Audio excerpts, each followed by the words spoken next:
કેમ છો મિત્રો? હું છું સાકિર. આજે આવ્યો છું મારા મિત્રના પોલ્ટ્રી ફાર્મ ઉપર, જ્યાં બચ્ચા આવ્યાને 3 દિવસ થઈ ગયા છે. જોઈએ આપણે બચ્ચાની કેવી કાળજી રાખે છે અને કેવી સંભાળ રાખે છે.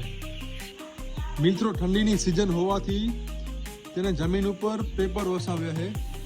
પછી જો પડદા પણ ઊંચા રાખેલા છે. બચ્ચાને ગરમી આપવા માટે આવા બલ્બ પણ 200 વોલ્ટના બલ્બ પણ ગોઠવવામાં આવ્યા છે, જેનાથી બચ્ચાને ગરમી મળી રહે અને ઠંડી ના લાગે. તમે જોઈ શકો છો.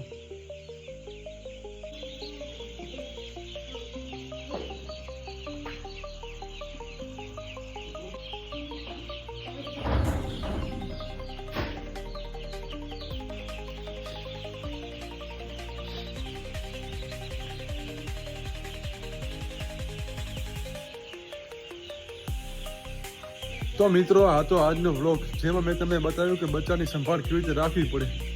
જો વિડીયો તમને સારો લાગ્યો હોય તો ચેનલને સબસ્ક્રાઈબ કરી અને સપોર્ટ કરવા વિનંતી. Thank you so much.